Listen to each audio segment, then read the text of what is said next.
Yeah, yeah, yeah, yeah, yeah, yeah, yeah.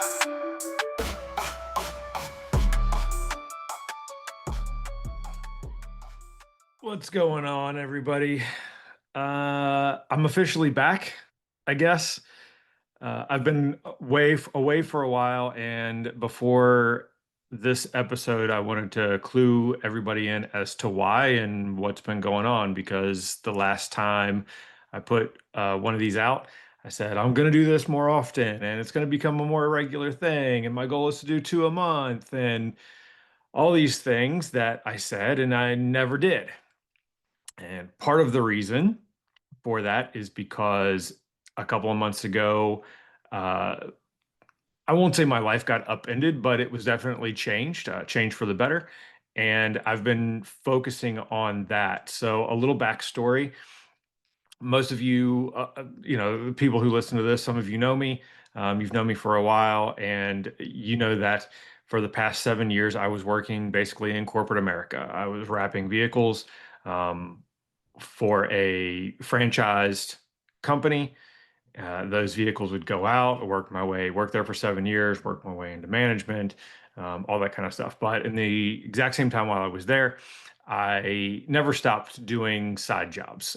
Would always take side jobs, you know, and I would train and get, educated about the rap industry and everything like that. Never stopped doing all that kind of stuff. And then a few years ago, I got really serious about learning more and bettering myself. Started doing things, uh, coaching and all that kind of stuff. Well, this year in 2025, or go back a few more months, in November of 2024, I officially registered my LLC, Big Sticker LLC. And then in January, I made it a goal of mine to basically make sure I was able to exit the company that I worked for by the end of 2025. So in January, February, I started taking on more jobs, got some opportunities to have more and more and more side jobs, freelance jobs. I essentially blew through my PTO really, really fast. And but I didn't let that stop me. I kept doing what I was doing. Needless to say, at the end of May, it was around Memorial Day, that position for me at that company was no longer mine to have. So it was one of those like pushes that I needed to get out and really start going on my own. So since the beginning of June this year, I have been 100% focused on Big Sticker, um, and basically working for myself, trying to do the things I need to do to grow my company, and everything like that. I have a small little spot uh, where I live, where I'm able to do wraps and things like that when I need to. But a lot of the times right now, I'm just working as an installer, doing contract installs and things like that. But I do have the ability to take on jobs, do design jobs, things like that. Right now, you can tell I'm in my house. It's a Friday, and I'm working on the business instead of working in the business. Trying to figure out kind of where I need to go. Doing some social media things today. Hopefully we'll get to do some sales things today, things like that. So that's in a nutshell, that's kind of where I've been for the past few months, and that's why we haven't seen any episodes. I mean, I know the last time um, I went out to ISA, I made a lot of contacts, talked to a lot of people, asked them if they would want to, be willing to join me and have discussions with me, and got a lot of good positive feedback. So those are the people that I'm going to reach out to first to try to talk to. And now, because I am doing this for myself, I'm going to try to do better in actually scheduling time to sit down with someone, record, and then just immediately put it out, or at least schedule it to get it out. So that way it doesn't take a week, 2 weeks, things like that. Because I still do enjoy talking to everyone out there, finding out what their journey is, learning about their journey. Um, and learning more about the rap industry and things like that. So that's where I've been. That's what's going on. So let's, I guess, move on. This episode I recorded a while ago with a fantastic installer in person by the name of Drew Howard. He is up in Canada, works as a contract installer. We actually recorded twice because for some reason I don't know how to hit record when I do these things. So we had a lovely conversation one night, went for a while, laughed a lot, and lo and behold, of course, I forgot to hit record or whatever. And 2 nights later, we did the same thing again. Uh, but again, it was still a great conversation. The one thing I did also forget to do when we talked the second time around, we forgot to talk about where to find him. So if you're listening to this and not watching it, he is Squeegee Kid. I think it's Squeegee_Kid on Instagram, Drew Howard on Facebook. But I'll have all that in the show notes. And if you're watching on YouTube, you can see that there. So anyway, yeah, Drew Howard. So finally, I don't even know how long it's been. Drew may be able to comment on this or whatever. It's been a couple of months since this was recorded, and again, sometimes life gets in the way, and you have to stop and you have to focus on kind of what's important and what you need to do. And this is something that I've been struggling with recently in the past couple weeks is trying to make goals for myself and then sticking to those goals and actually doing it. People say, you say what you're going to do and then you do what you say you're going to do. Um, right? Is that right? Yeah, you say what you're going to do and then you do what you said you were going to do. I've been having trouble with that recently. Have felt overwhelmed a lot. Again, I do have a business coach. We talk every couple of weeks. He's fantastic. But for whatever reason, I'm not holding myself accountable to doing the things that I say I'm going to do. I have a daily planner that some days I plan and some days I don't. And and for whatever reason, like I can't make excuses as to why I'm not doing those things. Just just knowing that I'm not doing them and I'm only hurting myself. So I don't know. There may be a lot of you that are in that kind of boat. You feel burnt out, or you feel lost, and you don't know where to go and what step to take or how to do certain things. I'll tell you right now, there are people out there who can help. And sometimes it just takes talking to someone, um, to kind of get that little push that you need to just be like, okay, like all those things I've been putting off, like I'm just going to go do. I'm going to put my head down. I'm going to put my nose to the grindstone. I'm going to go.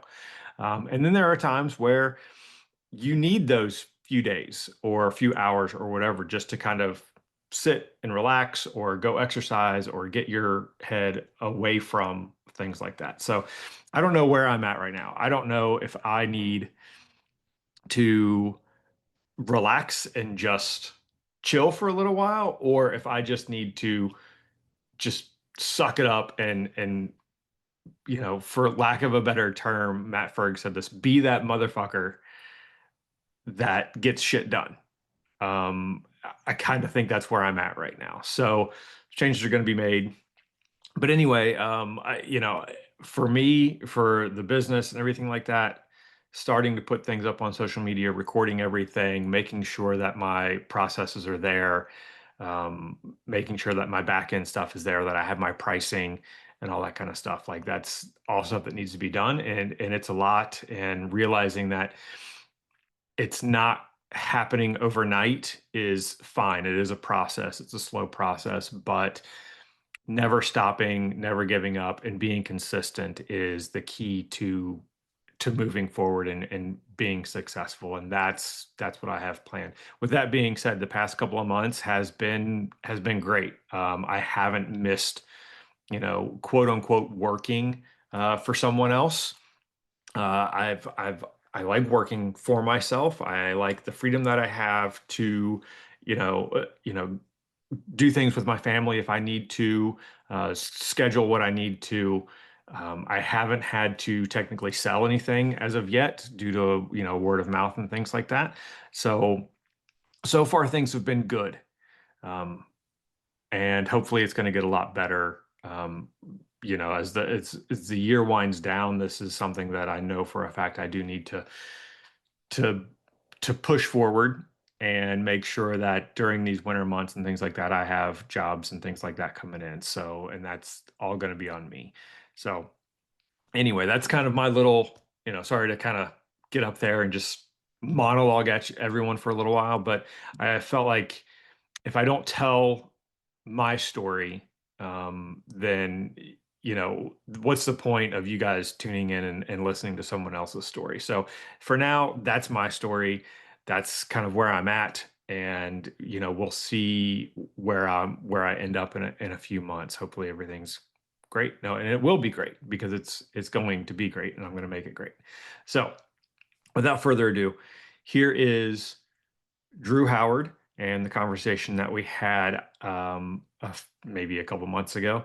I hope you guys enjoy it, and I look forward to doing a lot more of these in the future so everyone has something to listen to. Again, lastly, if you guys want to be a guest and sit down and talk, if you just want to talk, just to talk about things that are going on in your life, not on the record, not on the podcast or anything like that, reach out to me. Historyofrap@gmail.com.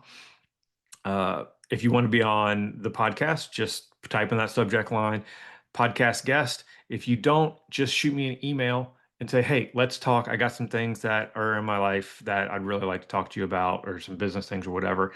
If I don't have the answers, I promise I will find someone or point you in the direction who may be able to help you. So sometimes having that in your life is just what you need. So again, don't be a stranger.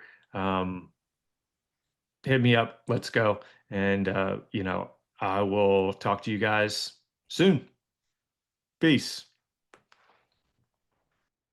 All right. So see, now it should be fine. Sounds Okay. good. Yeah, I can hear you. Yeah, sounds Yep. good. I hear you in my cans, as they call it in the audio field, right? I'm In the wearing cans. biz. Yeah, in the biz. Yeah. Oh my God.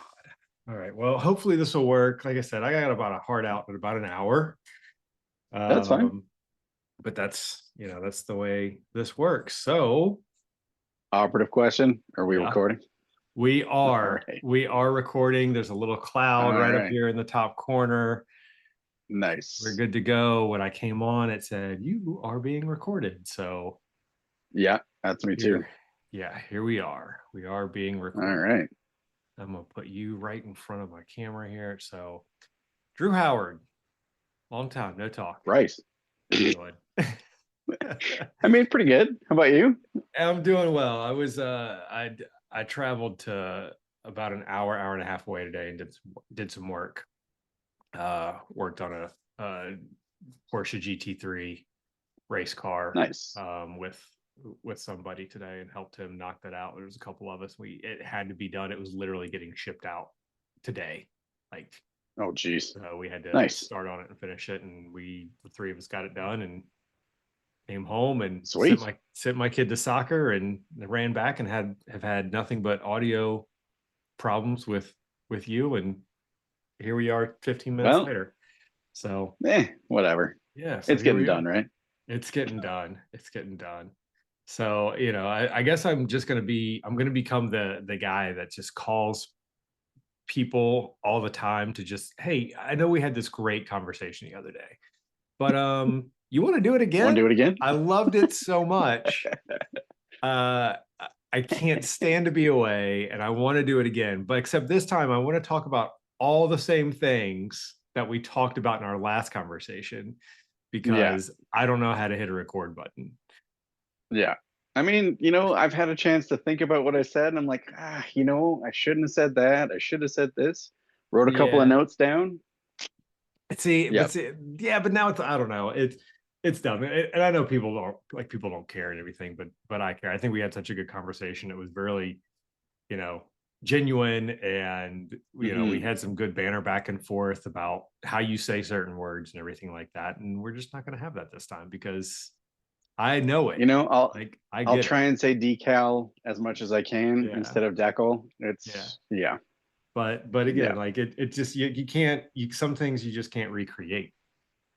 And yeah. I but mean, we'll try. yeah. So I mean, so starting off, like, so you and I met last October ish, Yeah. I guess. We both attended the Avery CWI advanced class with Justin and John at Hmm. Miller Geek Cal. So we were Correct. two of what, 18 people or something like that. Something like that. I Yeah. felt like it was a big class. Me That was too. one of, Yeah. yeah, that was one of my critiques when we had like our call a month later or whatever, was, hey, like everything was great. I wish we had a little few less people in the class. Yeah. Yeah. Because I don't think everyone uh, got the attention that they needed. A and B, um, there were some people that just kind of like felt like kind of slid behind people and just were there like a kind of fly on the wall. I felt like. Yeah. I felt like I was that. Like I felt like I didn't want to ask any questions because I didn't want to hold anything up because it was just like go, go, go, right? Hmm. And I'm kind of naturally timid in crowds, like a crowd situation like that. So I just did kind of watch and yeah, I don't even think I laid any film those days. Yeah, I didn't do a lot Honestly. of yeah, I didn't do a lot of laying film either. But a lot of that is because I like I have a good handle on installing film. I Hmm. really do. But you know, the zero stretch thing, like that was very new. I've been practicing. I had been practicing it like based on the information and Hmm. everything like that that I'd seen online. Seeing it in person, like everything, it's something snapped, something popped there. So I was able to really Absolutely. figure it out. And now that I've been doing it a lot more since then, like I really have a good handle on how it works, which is great.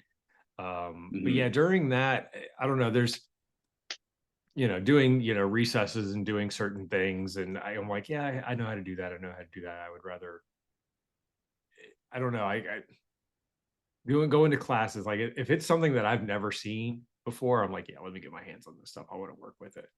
I know Avery Yeah. film, I know Avery film. I know certain things, and I guess maybe, and then maybe that's part of it, because there were so many people. If they would have said like, okay, like Drew and Brice, like you guys, we're gonna take the next 30 minutes, like everybody break into pairs and go work on something, because then you have Hmm. like the camaraderie about it. And well, this is what I had trouble with, and this is what like I'm looking for. This is what I got out of it. So you're bouncing it off of somebody else instead of just like kind of working on it by yourself after you've watched Yeah. something. Or looking at it and going, yeah, you know what? I know that. I know that, right? Hmm. It's different between looking at it and going, oh yeah, I could totally do that, and then actually doing it and like feeling the frustration of those little tiny spots where you're just like, ah, I mean, everybody's kind of, I don't want to say cocky about it, but like everybody's like, yeah, I could do that bumper, no problem. But then you Yeah. get down to it, and if Justin or John or whoever, even someone in the class, they're like, oh, try this right there, pull it this way instead of that way, or whatever. Like there was one guy, I forget who it was, but he wrapped a mirror, and he did the knifeless technique he used. It wasn't like a two-piece, just like straight, like I don't know, like one of the pieces had this weird little tail coming up on Hmm. it. And it just, you don't know to do it until you see it done. You're like, oh crap, that totally makes sense. You know what I mean?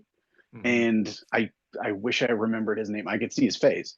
But yeah, there was this one corner where I looked at it and I was just like, dude, that's the type of stuff that gets me going. Like I look at it and I'm like, oh, that's gonna make it look even cooler, or that's gonna save me 2 minutes per side mirror, right? Hmm. And that stuff is like cool. Yep. All right.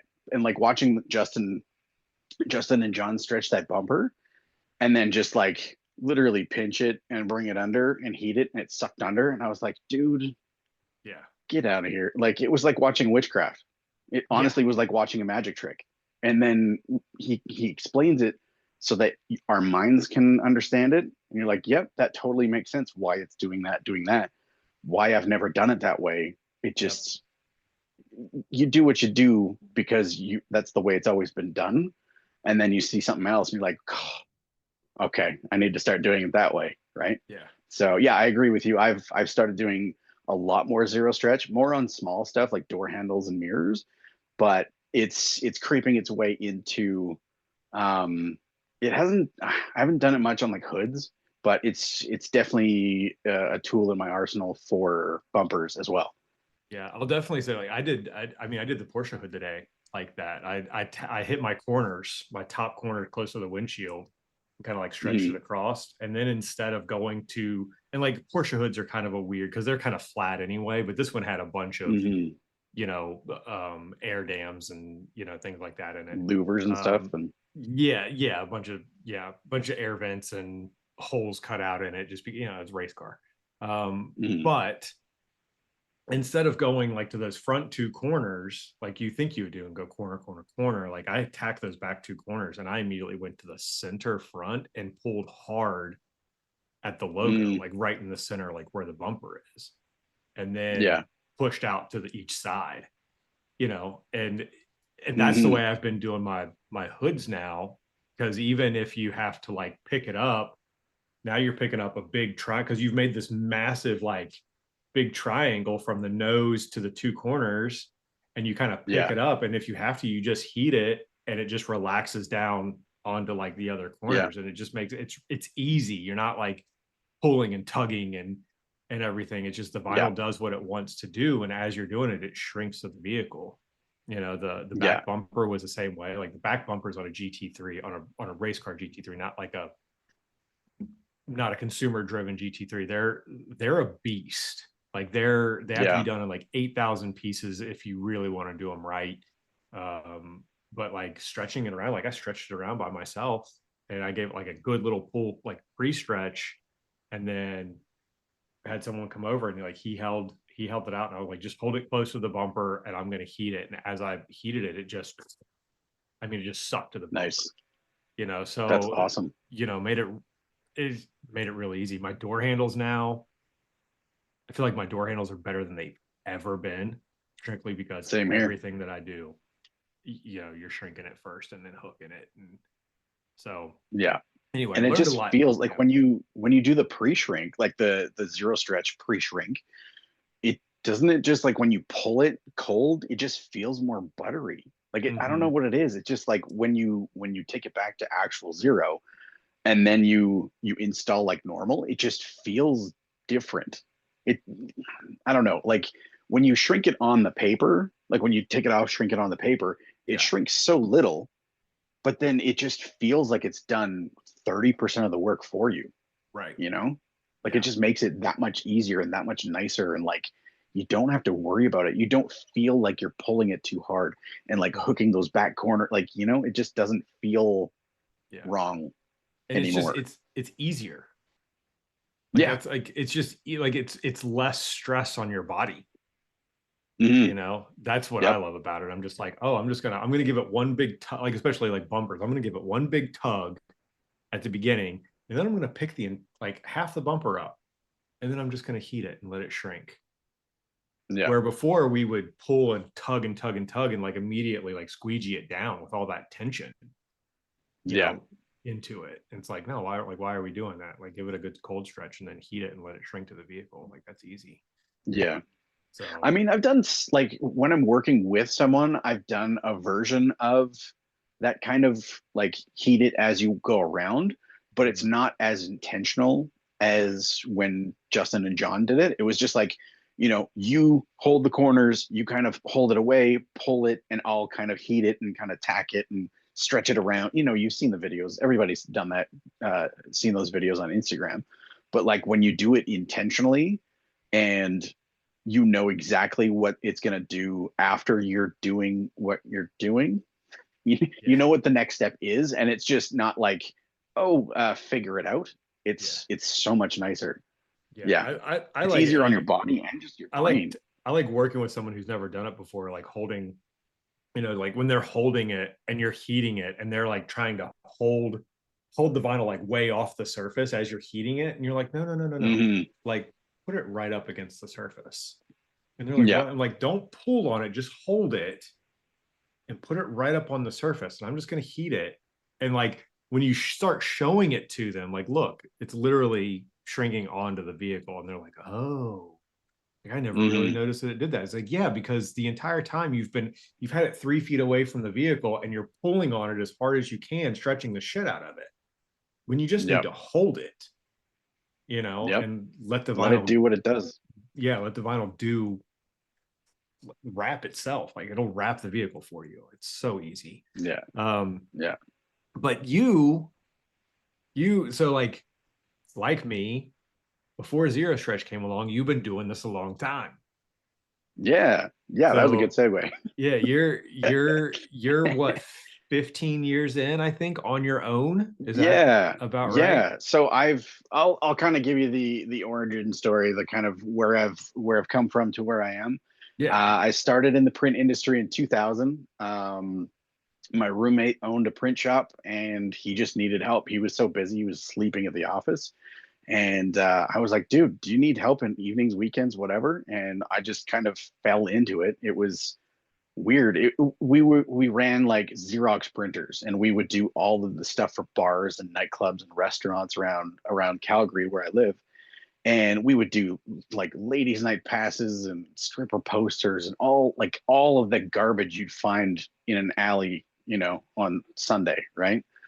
That job didn't really work out. Went to large format shops, and I was doing like laminating, shipping, receiving, warehousing type stuff. And I kept seeing the shop that I was working at outsourced all the installs.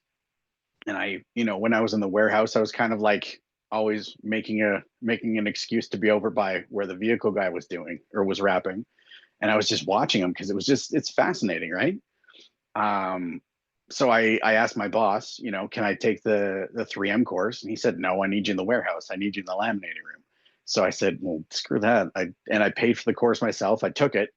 My boss ended up paying me back for it. And so he started putting me on little tiny installs here and there, little box truck logos, door decals, door decals, like murals and malls and easy stuff, right?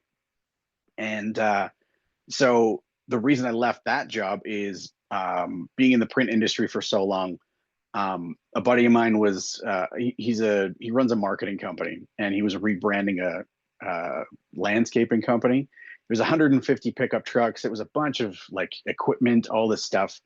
And he said, "Hey, do you want to do this on weekends? I know you're starting to install." I was like, "Yeah, absolutely. Extra cash, sure." But I needed to supply the decals as well, decals. Sorry, I'm in my head about that now. I love So I it. asked my That's great. boss, hey, could we work out a deal where you supply and I install? And he said, yeah, sure. So gave me some numbers to quote. I quoted the client, didn't hear back for about a week. And so I called the client, just saying like, hey, how the numbers looking, just kind of, seeing if there was any questions. And he said, "Oh yeah, no problem. Your associate came in a couple days ago, and yeah, we're going to go ahead with it." And I was like, "Oh, cool, awesome." Hung up the phone, and I went into my boss's office, and it was the first time I ever yelled at a boss because he stole the job from me. And it ended up being about a $20,000 job that I was going to do over the weekends, and yeah. So the worst part was I had to produce all of the graphics packages that the boss stole from me. And so from there on, it was everything I could do to like figure out how to get out of there. And another friend of mine was opening a large format shop at the time, and I talked to him. I said, "Hey, do you have anything? Like, can I work for you part time? I want to do this is my plan. I want to go on my own." And he said, "Yeah, we have work here. It's not full time. You can do other installs on the side." And he helped me just like tippy toe into being self employed, which is awesome. So I've been installing since about 2010, so 15 years, and I've been on my own since about 2012. I think it was the beginning of 2012. Um, I do literally everything. Not literally everything. I do everything like, well, today I was doing boardroom office etched etch graphics, right? Yeah. I do vehicles, windows, walls, floors, like big murals, all that stuff. The only thing I don't really do is like channel letters. Yeah. I mean, So that's like yeah, signage. Yeah. yeah, Yeah. yeah. But my honestly, my love is vehicles. I love it. It's just I love the chess game, and just like kind of plug my headphones in and just go and just like get in the zone, get in that flow, that the rapper's delight that we were talking about the other day. Yeah. And yeah, just kind of turn my brain off and go. And Yeah. And that's it's something been awesome. like so you don't have a shop, right? You're traveling. You're a Nope. traveling installer, correct? So Yeah. Yeah, you're I'm doing totally installs on mobile. site. Okay. So you're Yep. doing like the Most of my last time. clients, Go ahead.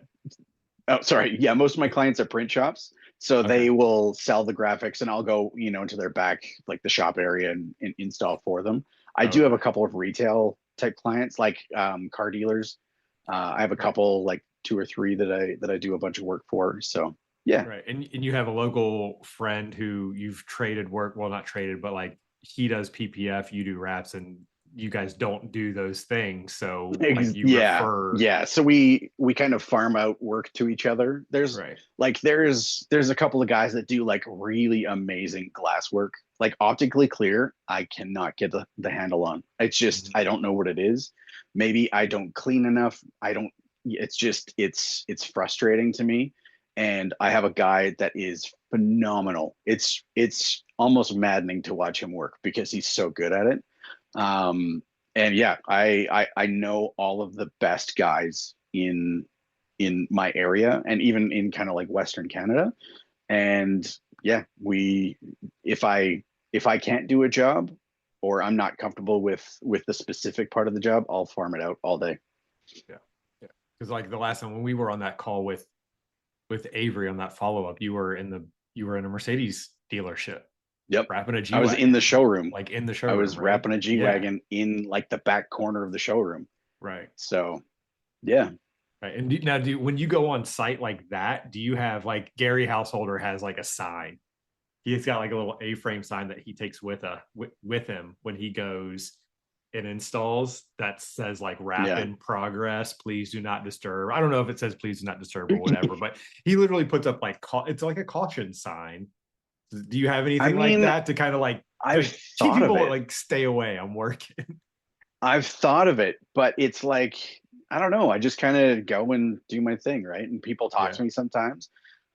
Usually if I have my headphones in, people, will like kind of give me the like, right? The little upward nod. Or I'll take my headphone out and just be like, hey, how you doing?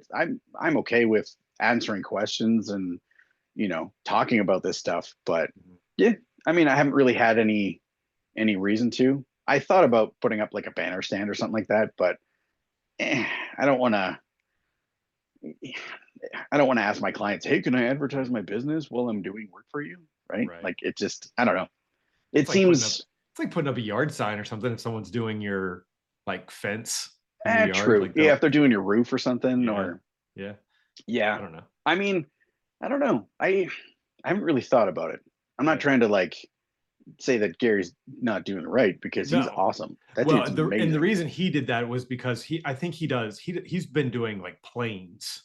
He'll do planes or Oh whatever, like yeah, outside in the middle of wherever like at a a museum or museum or something, whatever, wasn't it? and people, Yeah. yeah, and people will approach him, and he's like, "Look, I don't have like time to like talk to It makes sense. people will ask him questions about the plane. He's like, I'm just putting stickers on it. So Yep. yeah, so yeah, and at the same time, it's advertising for him, like being wrapped by True. fried color and stuff like that. So it's pretty cool. Yeah. The one thing that you get in this industry for so long, the one thing that is really tiring to us, but never gets old for anyone else, is having a passerby go, "It's crooked." It's crooked. It's spelled Even wrong. even Ugh, if it's like it can't be crooked or it's whatever it is, like hilarious every so time. So funny, funny. so funny. Yeah, I get that Yeah, almost every time I'm in like a public space where there yeah. is public people. I've had in one of the malls in town here, I was doing the labels on their garbage cans, Mm. and it like it was 10 minutes a garbage can, and I was making very decent money because I was just ripping through them. And I was installing on one, and this girl came up. She goes, "Oh, that looks so bad." And I was like, I'm sorry, what?" And I kind of like stood back to look to see if there was a wrinkle or something that I didn't see. And she's like, "Oh, no, no, no. You must hate your job." And I was like, "What?" Because you were putting decals on trash cans. On a garbage can, yeah, on Yeah. trash cans. Who And I cares? was like, I'm making $500 today. Like, fuck off. Right? So, excuse my language, but like, Yeah. ugh, like people, yeah. I have a dozen stories like that, right? Right. Yeah, I guess so. You know, and that's what I don't know. It's, people think that you know, dumb down, like that's what we do. We do put, you know, big stickers on things, you know, and Yep. it is that's what it is. And it's totally fine. You know, but there is an art to it, and there is Hmm. a process, and there you have to know what you're working with and what it's going on, and you know, How long it's going to be there. yeah, your ambient surroundings, you know, everything like that. So there is a lot of knowledge into it. And but that's the thing. That's ignorance. You know, ignorance is bliss. If you Yeah. don't know, you know, people are happy about it. People are happy to be dumb. Yep. You know, or people are Yep. happy to be ignorant. I won't say dumb. That's a little bit too far fetched. But That's quite ignorant of you. yeah, it really is. It really is. So doing this 10, 15 years, I think I asked you this before, you're essentially like, if you're working, you're making money, you know, Yep. but if you're installing, you're making money. If you're on a job, you're making money. But if you're not, unless you sub the job out, like you're kind of dead in the water, right? So like if Yep. you want to take a vacation or a week off, like you got to save, you know, essentially like a week's salary. So that way you can pay yourself some vacation money and all that kind of stuff, right? Yep. Um, It's got to be very planned. Yeah. So have you thought of expanding and actually instead of owning a job, which is essentially Yeah. what you're doing, I think Which is what I have. right, Yep. you own your job. Have you actually thought of moving into that business ownership realm, hiring an apprentice or something like that in order to free yourself up and, you know, make it to where like you can actually start enjoying some of the little things in life as you get a little bit older and things like that. The, I mean, it's always been in the plans. Like it's always been a 5-year plan to open a print shop or to hire someone or whatever. But it's like life keeps getting in the way, and it's just like I want to think about it, but then I have to concentrate on, you know, oh, what am I doing tomorrow? What am I doing next week or whatever? I honestly, I'm just chicken. I'm afraid to get away from what's been keeping me successful for the last 15 years, right? Mhm. Like it's like I said on our call the other day, like the way that I get sales is I literally just call the people that I've known for 25 years in the print industry and be like, "Hey, you got any installs?" Like I've had to go selling like 3-4 times in my entire career, which is bonkers when you think about it. It's ridiculous that I've just relied on people calling me. Right. My whole career has just fallen in my lap for the past 10 years, right? It's the thing that scares me the most is that I don't have control over the quality, right? Okay. Because I know my quality standards and that's what my clients are paying for. If they're paying my prices, they expect my quality. And to hire an apprentice or something like that, it's just like it's scary to think about that. I mean, they're the same, you know, the saying no risk, no reward, but at the same time, I'm just like, oh, it's like I got this golden egg that I got to hold on to Mhm. and I can't let it go, right? So yeah, so my pivot that I've actually started to like step on the gas on is, so yeah, being in business for this long, installing for this long, my hands hurt all the time just because like carpal tunnel and like I've been installing for that long, right? My body's starting to give out. um and I thought like those who can't do anymore teach, right? Like Mhm. the, like a sports like a basketball player that goes to coach. So I thought, well, crap, I could start teaching. And this actually, so I started to think about this around the time of the class that you and I took in October. Um, Actually a little bit before this, but um, there was talk about like the Avery classes, or even in the other brand classes, how there's such a range of skill levels with the students. Like Oh there's yeah. people that have literally never touched a squeegee before, but there's also people that are just trying to get upgrades, right? They're just trying to figure out what they need to do, or they're just trying to take the test to get certified. And that's awesome. But I can imagine how frustrating it is for the teacher, like Justin or Duver or Charlie or whoever, to to physically have to show people how to do squeegee strokes. Yeah. And it's just Here's how like, you I hold the thought, squeegee. that's Yeah. exactly Yeah. four fingers on one side, thumb on the other, even pressure, Yeah. push, don't pull, like, that type of, like, Right. there is a need there. So I thought, hey, I could totally fill that need. So I started teaching classes here in Calgary, and it's yeah, I've started to kind of broaden my horizons, thinking that I could take this across the whole country. Mhm. Um, so I basically was kind of brainstorming with Chat GPT, and I said I plugged in all of the dates for the 3M class, the Avery class, the Orafol KPMF class, all of the like training centers that I could find, and I said, build me a schedule that hits cities that these classes don't hit. Build me a schedule that when I'm in one city, there isn't any branded training around. So if I'm in BC, British Columbia, on the west side of the country, there's 3M or Avery or whoever is on the east side, right? Like, or vice versa. If I go way up into the north, there's no classes within a 10-hour drive, 15-hour drive ever. Right.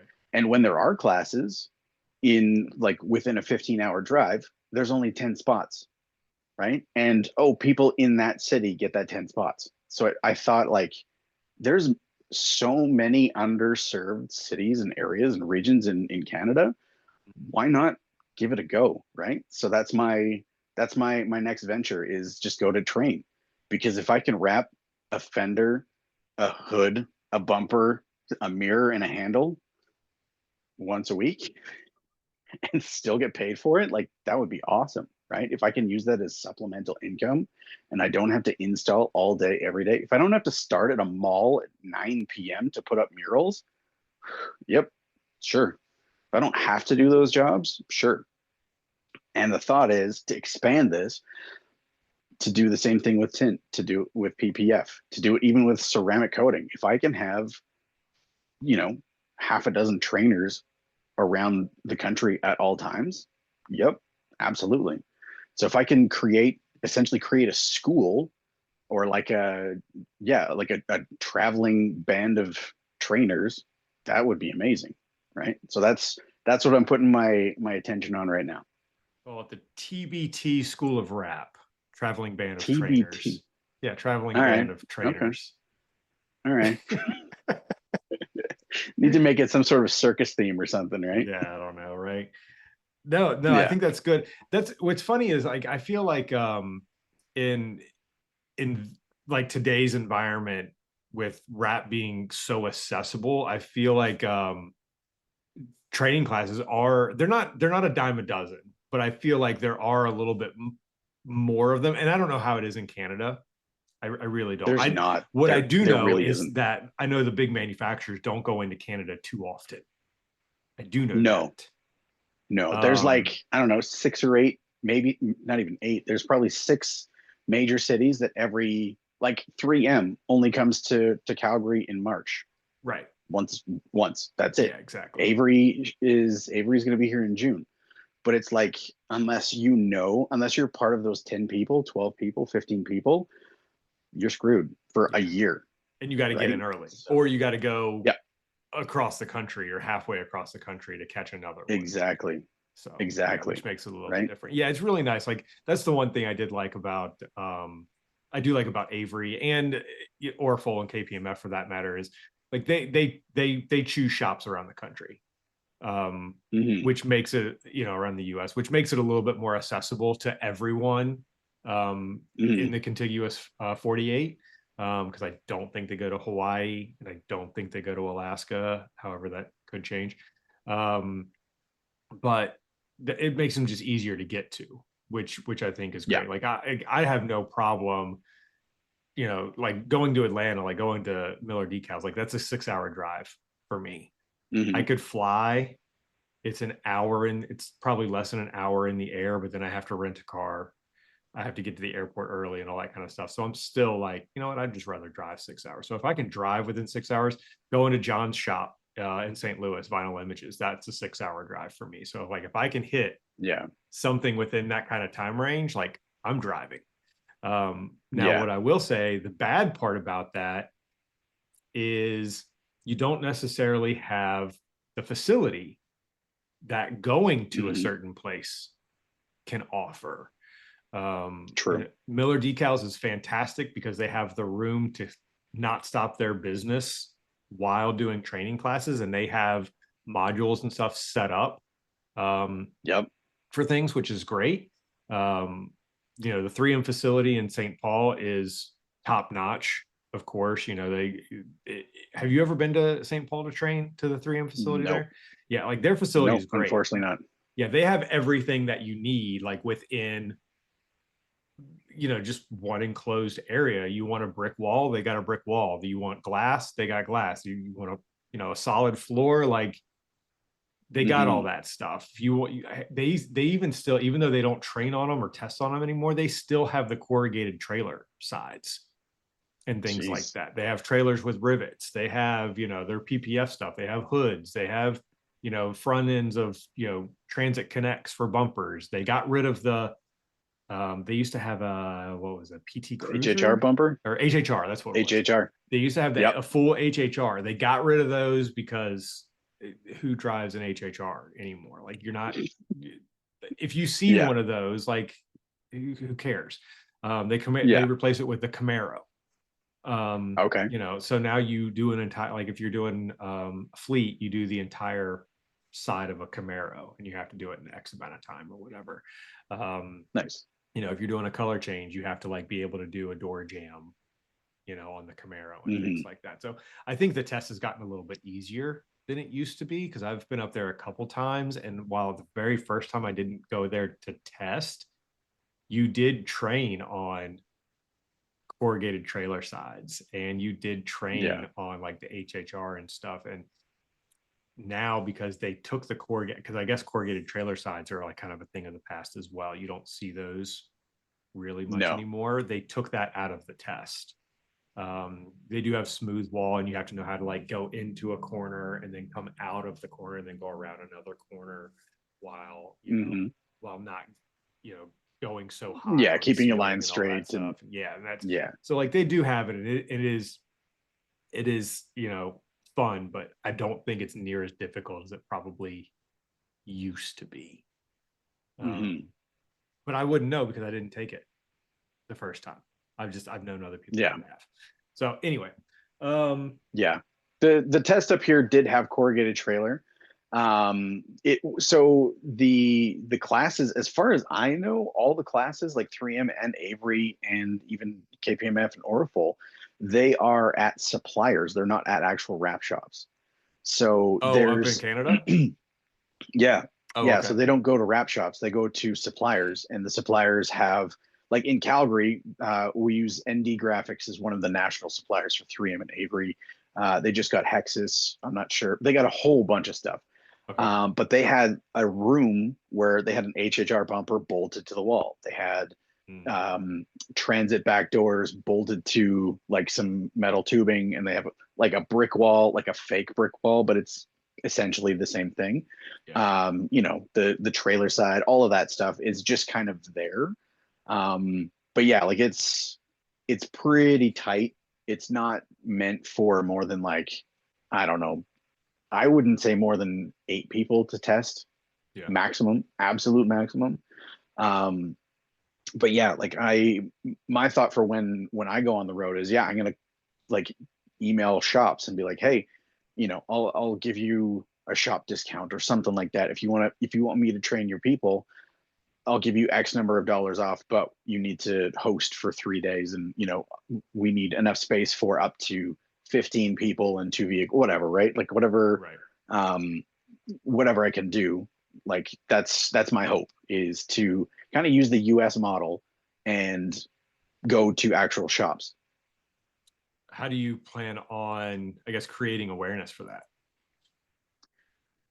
That's kind of where I'm stuck, right? It's like social media can only get you so far, right? Mhm. I only have like I have my certification clout, but like I said the other day, right? Like certifications as of right now, the public doesn't really care about them as much. Right. Like I don't find that the public cares about certifications. Like the end client, No. the reason that they're going to the guys on Marketplace or Craigslist is because they're cheap. They don't care about certifications. They think that, a car wrapper is a car wrapper. It's same thing with like, oh, a house painter is a house painter, right? Like but it's not. It's not even close. So I'm kind of talking in circles here. I'm getting a little bit lost in my train of thought. But like I I can lean on my certifications, but that can only take me so far. I can lean on Right. social media, but that can only take me so far. So as of right now, I'm kind of in like a brainstorming phase. And in all honesty, it's just emailing shops to say, hey, can you host? And do you have any people that you want to get trained? And then as far as like people off the street, like, like true Raps 101 students, it would be social media, getting into like the car groups and Yeah. just like social media ads.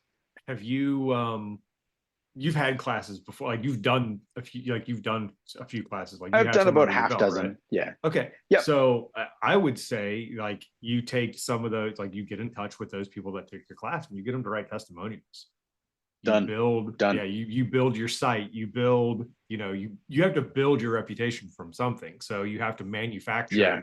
something. So that way, when you're making these calls and making these emails, you can say, hey, go to, you know, Raptraining.ca. rap101.ca or whatever. Yeah, whatever it is. Yeah. And check this out. And these are some people that, have taken the class and they're happy and they've done all this kind of Yeah. things. And then from there, like, it's just like, because you've been doing this for 10 or 15 years. Like, how did you get started? Like you Yep. have to put yourself out there, right? So that's the Pretty only way it's much. going to get done. And then, you're like you said, your certifications are only going to take you so far because let's be honest, like you could have every single certification out there.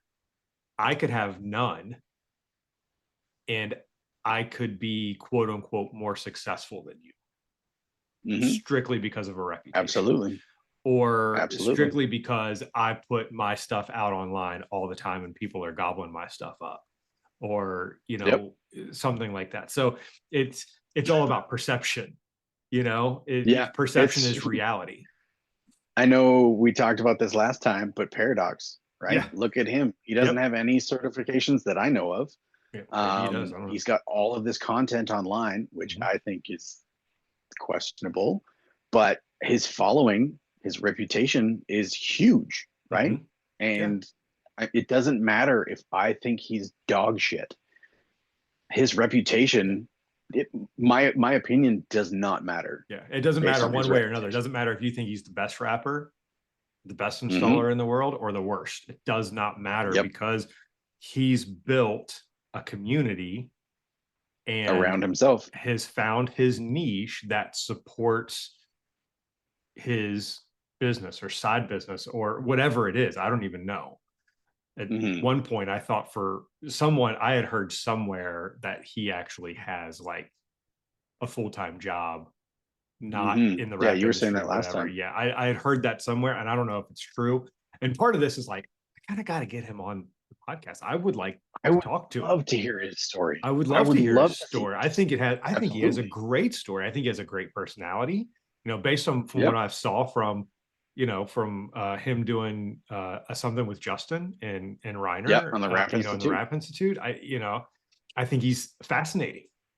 Mhm. So, and again, like my opinion and your opinion and everybody else's opinion of him and what he does not matter because he has built something and that's what Absolutely. counts. Same with like CK Raps, right? I think he's Same a deal. super cool guy. I think he's very talented. I think from what I've seen, he's a good installer and he's a great teacher. But he gets dogged online all the time. And I'm just like, I don't understand it. But like, hey, it's a difference of opinion. Yeah. And our difference of opinion, it doesn't it doesn't do anything to his bottom line. Right. He's found his niche, and good for him. Awesome. Yeah.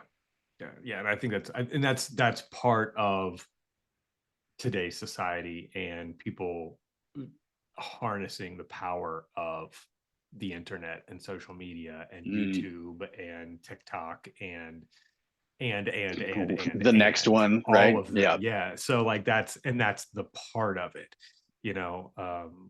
like, the next step, like for you, like the next step is, how can you capitalize how can you use those tools to capitalize on what you want to do, whether it be Yep. training or hiring someone and expanding your install business Yeah. within your Hey, maybe region, both, honestly. or both. Exactly.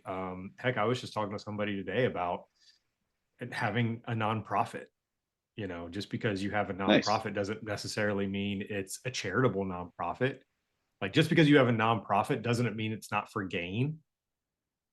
Like that, It's you know not what for I'm saying? profit. Yeah, it just means Yeah. it's not for profit. I mean, churches are nonprofit, but you've seen, especially in America, how massive churches can be and Yep. how rich people in the church, quote unquote, the church can become, Yeah. with the church not It, profiting. yeah. Um, It's like have you seen the show Righteous Oh, Gemstones? I love the right. Yes. Yes. Amazing. Yeah, but So good. that's exactly right. That's Same the thing with gist. Yeah. hospitals. Hospitals is the same way. Like we have a monopoly of hospitals essentially, like where we live. There's like the big, 4 or 5 hospitals chains, essentially. And they Mhm. all don the, Saint whoever hospital. Yeah. Like that's it. But guess what? Hospitals are nonprofit too. Like, From what I've seen and heard, like the system's completely different here in Canada yeah. because we pay our insurance. It's just kind of like part of our taxes and stuff, and like Mhm. it's you go to the emergency room and sure you may wait 8 hours, but you don't walk out with a $30,000 bill for breaking your arm, Mhm. right? Yeah. So Yeah. yeah, But at the same time, and kind of we're not really getting, but that's the same yeah, time, that's the part of it. That's the point of it. That's your tax dollars at work. exactly. That's what's supposed to happen. Exactly. It That's gets paid for one way or another, right? exactly. That's Yep. the government doing their job and Yeah. providing for their citizens who need it and things like Yeah. that, and keeping the cost of drugs low and things like that. So anyway, Hmm. we won't get into that because that is a sticky Yeah. situation, That's especially here in oof. the especially here in the States, Oh, especially, so but but anyway, so like having a nonprofit, so like maybe your rap training business could actually be a nonprofit organization where you're donating, like say you have rolls of film that you've used for jobs on that's your exactly what I do. personal, with your personal business, you take Hmm. those roles and then you donate them to your nonprofit business as a Yeah. tax write-off for your business, for your nonprofit training. Yeah. I mean, I'm Like, sure that there's like a dozen of those like little yes. tiny things that I can do to Mm-hmm. shave off a couple Yep. percent here, a couple percent there. Yep. Um, I just need to get it going first before I start drowning in the details, right? Like I just need to get it off the ground. Um, I have ADHD, and with that I hyper focus on things. So Mm-hmm. it's like when I first thought of this, I was like, cool. And it was literally consuming my every thought. Like I was dreaming about this type of stuff. Mhm. And then when I get to like the tipping point, that's when my brain goes, oh, hey, I'm going to start writing stand-up comedy. Right. It's just Mhm. like there's no consistency to it. And I'm at a point where I have to like figure out how to intentionally hyperfixate again. And it's like, yeah, an everyday battle, but I'm actually part of mentioning it on this podcast is kind of like holding myself accountable, putting it out there. And like, Yeah. I know people are going to say, hey, what's going on with that? And I can't be like, well, it kind of died on the vine, right? Because like, Mhm. I think this is a great idea. It's at least worth a shot, right? If it crashes and burns, whatever, at least I tried, Right. right? Right. Yeah. Yeah. And you can, it, I lost what I was going to say. I think my mind just went dark. It's that time of night, man. It's Yeah. yeah. It went blank. I don't even know what I was going to Eh, say. So, but no, I mean, it's all good. I think it's good that when you focus, I've learned that when you have when you have a goal or you set a goal for yourself, a lot of times, who you are when you reach that goal is not who you were when you started to try to reach That's that very goal. true. Um, Absolutely. and for those who don't understand that, it's basically because like if I like I'm starting, for me, like personally, like I'm starting my own business. I'm doing my own thing and trying to get out there. And my goal in 20 years is to retire with my wife somewhere not in the United States. I would love Hmm. that. Yeah. Take me to Europe somewhere, so I can live my life out there.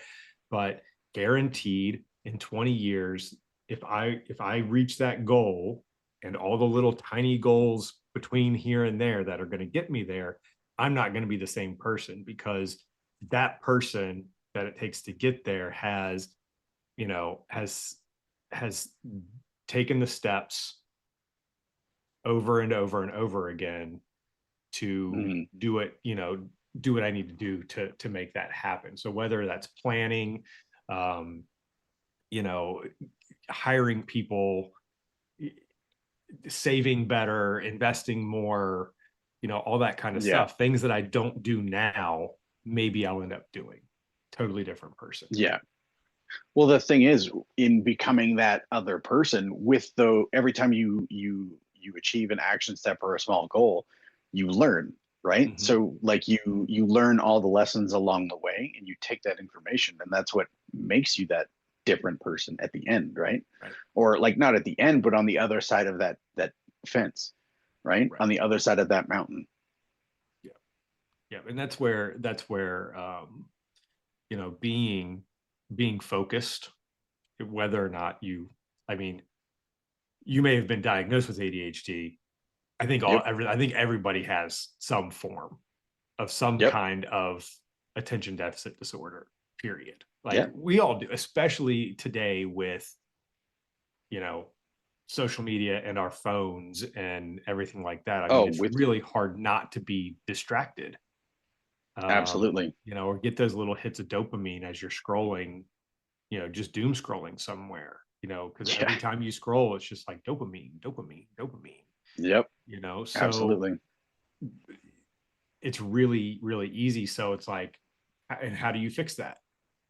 Do you take it off your phone? Do you get a different phone? Do you get It's rid of yeah, a phone? intentionality. It's being Intentionality. intentional. It's yeah, Yeah. get a flip phone or a dumb phone or Right. I put timers on all of my apps on my phone. I Yeah. I can only be on Facebook for half an hour. It shuts off. I cannot open it again. Hmm. Same with Instagram, same with Reddit and like YouTube.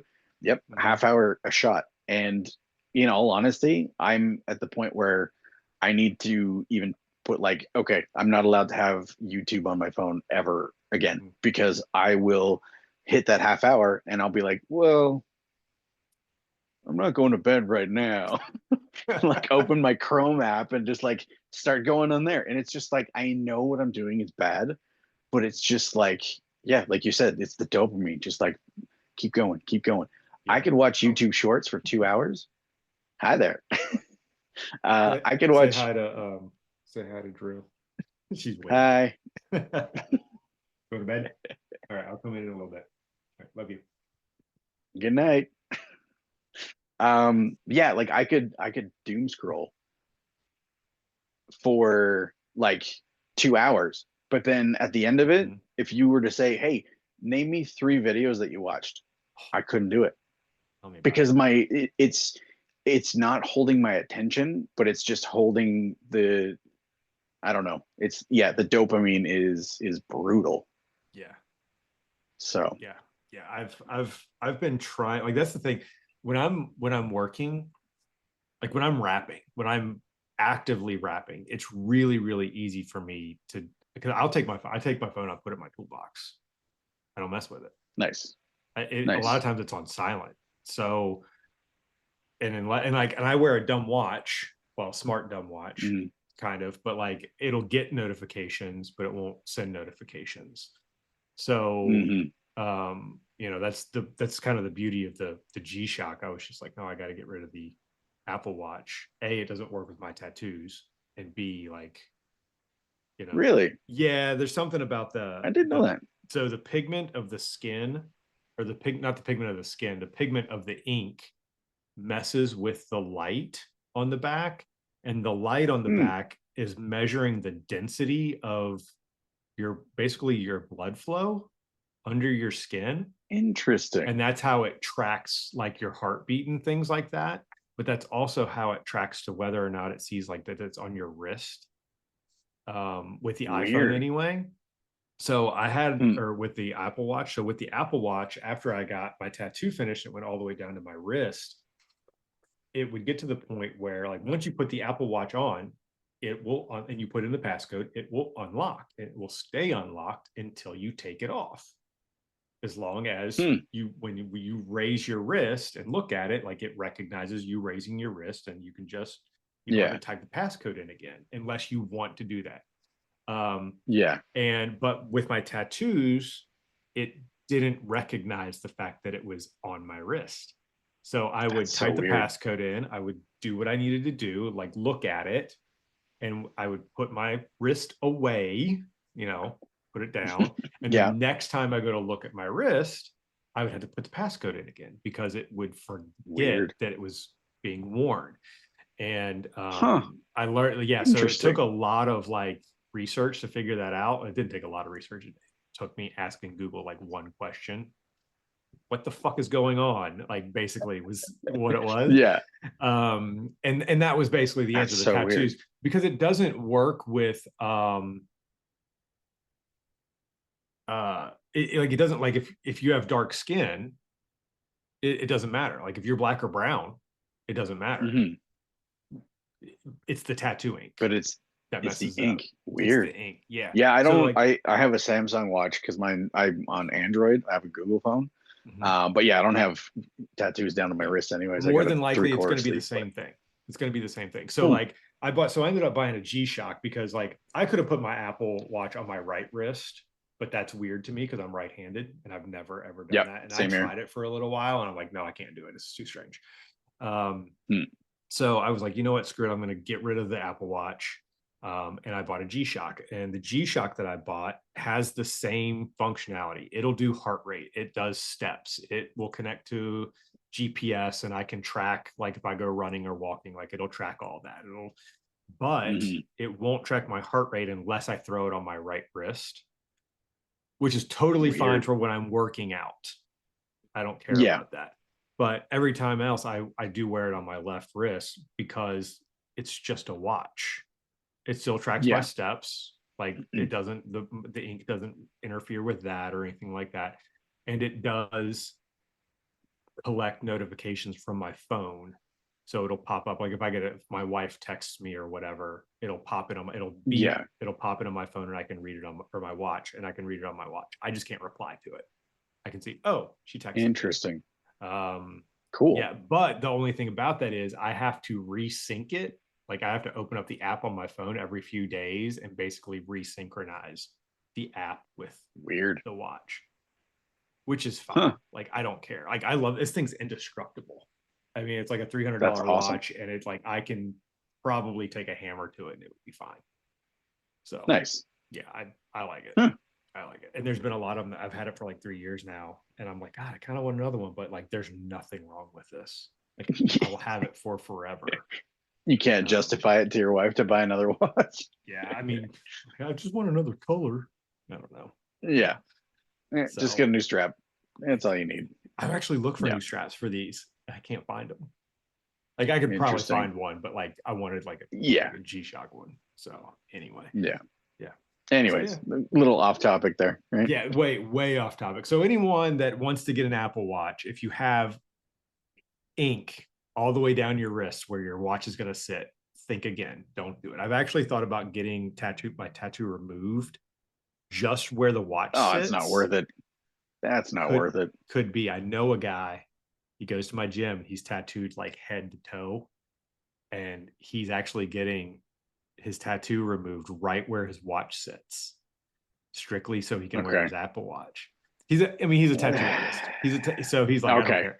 So he's like, he can make it creative. Yeah, I was like, let me know if it works, because my idea was I'm going to get it removed, just a little circle, and then I'm going to go back and re-ink to where that doesn't look like it's just removed. I'm going to re-ink and I'm going to make it look like a watch or whatever, or not necessarily look like a watch, or it just says like, it has like a circle, like an actual outline circle. And then like on the inside of it says like, I'm late. Like it's like a, an homage to Alice in Wonderland, the hair. Okay. Or something like that. So I was like, yeah, why not? Like, that'd be cool. Or watch goes here or something like that. Yeah. Yeah. Time. What time Insert is it? watch face here. Yeah. I don't know. That's awesome. So, I don't know. I'm weird. I'm 40 something years old and I can't think of ways. I think of ways to entertain myself. Man. So I just got a Rodney Dangerfield tattoo the other day. Well, no, like a month and a half ago. Does it say no respect? It does say no respect. Dude, I have a mustache on my finger. I don't know if you can see that. Yeah, I can. Yeah. That's funny. You did that about what, 7 years ago? Oh no, I probably over 15. Like it's been on my finger forever. Yeah. Yeah. Sometimes I forget. My 18-year-old daughter just, what's that? I said, sometimes I forget it's 2025. Yeah. My 18-year-old daughter just got her first tattoo and it was a mustache on her finger. And I was funny. You know what? That's cool. Let's do it. Funny. Yeah. So my first tattoo was on my shoulder and I covered it up. It's still there, but it is covered. I'm like, no, it was I have a couple of that. It's like, but yeah. Yeah. I just, I want to get more. I want to get more on my right arm and got some words and stuff that I want to do. And nice. I'll get there eventually. But I'll have time. You got time. So I mean, you got 5 minutes, so you got to go, right? Yeah, ish. Yeah, like I said, I just got to pick up the other kid from soccer. But yeah, man. I appreciate you coming in. I mean, this has been really good. So before we go, let's do let's get torch. Let me ask you some questions that you've answered once before, but since we're doing this again, to those who didn't figure that out. All right.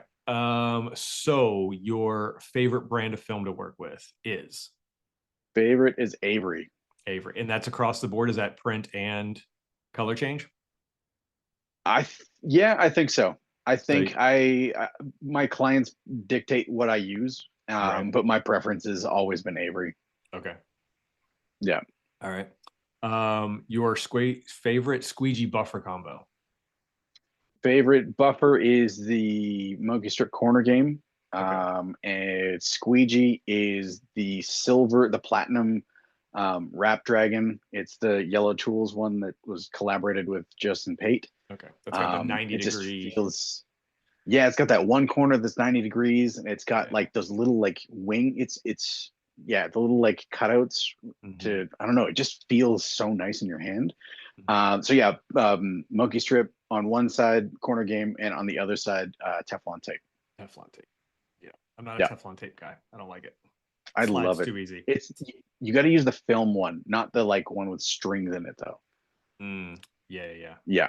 I like the I really like that squeegee, but I'm still a 3M gold. Like that's Yep. my good. The classic. So if the platinum squeegee were as pliable as the 3M gold, I would switch over and never switch back. Just that little bit softer. Just a little bit softer. I want to be able to go around curves just a little bit better. With that platinum. But other than that, but I carry both of them. Like I carry like 3 squeegees in my tool pouch at all times because I'm up on platforms a lot. So like if I drop one, I don't go down to get it. I just pick another one out of my bag and I go. So nice. Yeah. Nice. Favorite blade and blade breaker, knife and blade breaker. Blade breaker is I have a stain or a not stainless. I got the aluminum blade cage. The metal Love ones. it. It's amazing. Favorite knife is a red dot NT. All day. I love the half clicks. And blade. I always use stainless blades. I know they're softer, but like since I do everything, like today I was working with glass. And I don't want to have to carry around a couple of different kinds of blades. So I use the stainless blade on everything and I just snap them more often. But I do also carry the yellow NT cutter, like the cartridge knife. Right. And in that I have, so my regular blades that I use are the 45s, like the regular kind of box cutter style, right? And then I do have my yellow NT cartridge with 30-degree blades in that. And I've actually been using black blades in that. And I just use that one for like whenever I have to do like a really intricate curve, like parking sensors. I always use the 30-degree blade. It just feels like you can get around nice. And you know, the little bit of wrist action that you can get with it, it just feels so much nicer than that 45. You should get those little plastic tool things for the sensors now. Got one. I love it. The things that they just came out, the yellow. Yep. Yeah. So they Sensor Pro, I think it's called. I don't even know. I love it. What they are. The things that Pate just came out with. I don't know if it's Pate or whoever. Yeah. It's yellow tools, but I don't know. Oh, dude, it's awesome. I love it. I haven't tried it with PPF because I don't use PPF. Yeah. But it's the first time you use it, you're like, man, this doesn't look like it's gonna work. And then you push and you turn and it works. You're like, whoa. Oh wow. Okay. That's cool. Yeah. It's awesome. I love it. All right. So haven't had to use it too many times. No, sorry. I know the answer to this, and I'm gonna I know you're a heat gun guy. We talked about this last time. I thought when I first asked this question, you were gonna say torch strictly because of how mobile you are. And I was totally wrong. No, I just buy the cheapest heat gun. It's what I learned on, and it's just what I'm most comfortable with. Okay. Every time I pick up a heat or a torch and I try to install, or like there's sometimes where I just, I can't run an extension cord, or I'm just doing something real quick and I'll use a torch. It's just the vinyl gets grippy, and like I find that I can't find that sweet spot. And I'm an old dog. Like I'm used to what I'm used to, and it's speaking of dogs. Yeah, my dog wants to get in my lap. Anyway, sorry. There's my ADHD right there, right? There's my dog. One of them. Yeah. So I just learned on a heat gun, and it's just what I'm most comfortable with. And the heat gun I use is just like a $15, $30 heat gun. I'm tired of breaking expensive heat guns. I know you were saying that you're a weldy guy. I want to buy a weldy, but man, like it's what, $200 roughly? It depends on the type you get. They have I think they have 3 different ones now. I get the mid grade. There's one that's literally it's off on, and I think it's like 100. Yeah. It's like just over 100. There's one it has like a dial on top. It's 2 different. It's like high and low. It's got a dial on the top, which you usually just that's the one I would get. Yeah. That's the one that I have. That's the one that I like the best. It's like 135 or 50, something like that.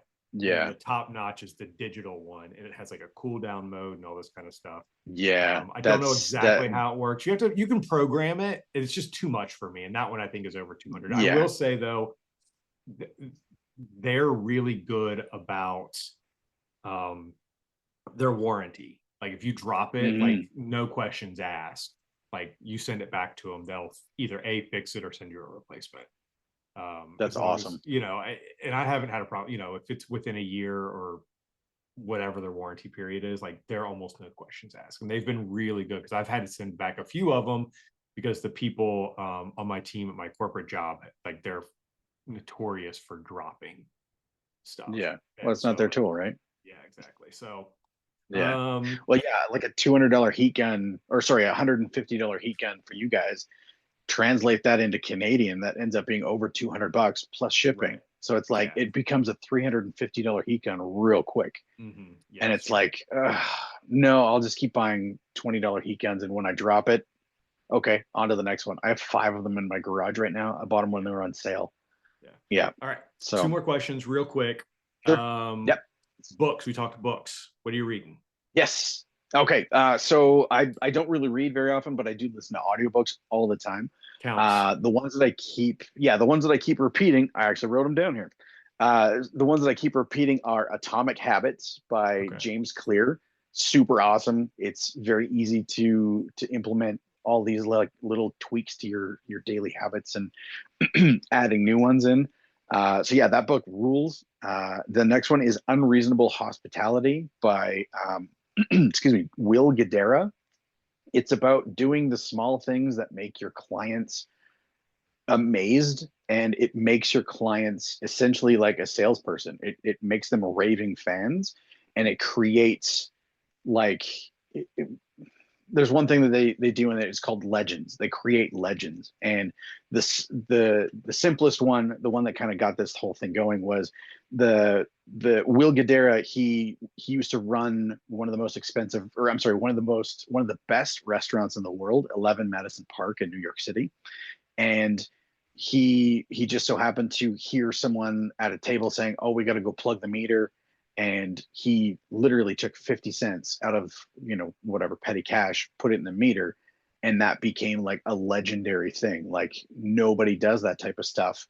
But like the tiny little things that create such a buzz because nobody does them. I love that. It's amazing. What I've started to do, I haven't done it yet, but I have a client that I'm going to be doing a vehicle for I think it's next week. I bought a Yeti cup. $35. I'm gonna wrap it to match their truck, right? Yeah, that's awesome. Just leave it in the cup holder. Don't say anything about it. When they get in their truck and look at it, and they pick it up and see that it's the exact same color as their truck. How cool do you think that they're gonna be like, you know what? Drew went the extra mile on this one, right?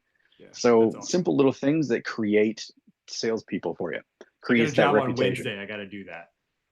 Nice. I got a job. I'm like, I'm literally doing carbon fiber accents, and I'm like, you know what? I could just wrap a cup in carbon fiber and just leave it in this cup holder. Like, and it's like job. Get the easy one to wrap. Don't get the one that's like beveled. Get the super straight one. Yeah. It 45 seconds. Yeah. To wrap. Cool. Well, not 45 seconds, but it's so easy. There was a book, I had mentioned it as well. I think people should hear Power of Moments. I read that a few years ago. It's very similar to what you're talking about. It's about creating memorable, is that a word? Memorable. Not remember. Yeah. It's that time. Memorable moments for clients and things like that, whether, or just people onboarding. If you hire someone, if you have a large shop, and whatever it is, you create moments for people to show them, how much you care and that kind of thing. So exactly. So, and then I know when it comes to music, you listen to just about everything, right? Yeah, I'm kind of like I grew up in the grunge, like new metal era, but like I'll go from like punk music to, like, a couple days ago it was Beastie Boys. Mm-hmm. Today I was listening to Jimmy Carr, the comedian. I was listening to him. Like I kind of bounce all over. Podcasts, I'm kind of into like stand-up comedy podcasts, not Rogan or any of like his guys, but like, yeah, I don't know. I have some odd tastes with that, but yeah. I like Pete Holmes. You made Pete Holmes rules. I love Pete Holmes. Made it weird with Pete Holmes. Yeah. I actually had a friend that was on that podcast. Oh yeah. So yeah, a comedian from Calgary. Yeah, he's one of my favorites. His show Crashing is really good. Yeah. So that's it. We're done. Nice. I Nice. got to get out of here. I got to run to the high school and pick up my daughter. Copper Cool. here is going to say bye. He's freaked out now that I'm holding him. Nice. And but that's it. I appreciate your time. Yeah, no worries, man. So We should do this again sometime. let's hope it's under different circumstances. Let's wait more than 2 days Exactly. to do it again. Yeah, exactly. So, all right, man. Yeah. Again, I appreciate it. Thank you so much for coming on, talking to me. I will get this out as soon as possible so you can have a podcast to listen to. So I can promote, hey, I'm on a Listen to podcast. yourself. You should That's right. hire me to train your people. That's right. All right, man. Yeah. Appreciate it. If you never need anything, please let me know. You got my likewise. my contact information. If you ever need a job or you're in the Cincinnati area, please hit me up. Yeah. I'm sure we'll see each other at like a trade show one of these days, right? Probably. So All right, man. yeah, man. That's it. We're Cool. done. We're gonna get out of here. All right. Cool. Peace. Have a good night. See you.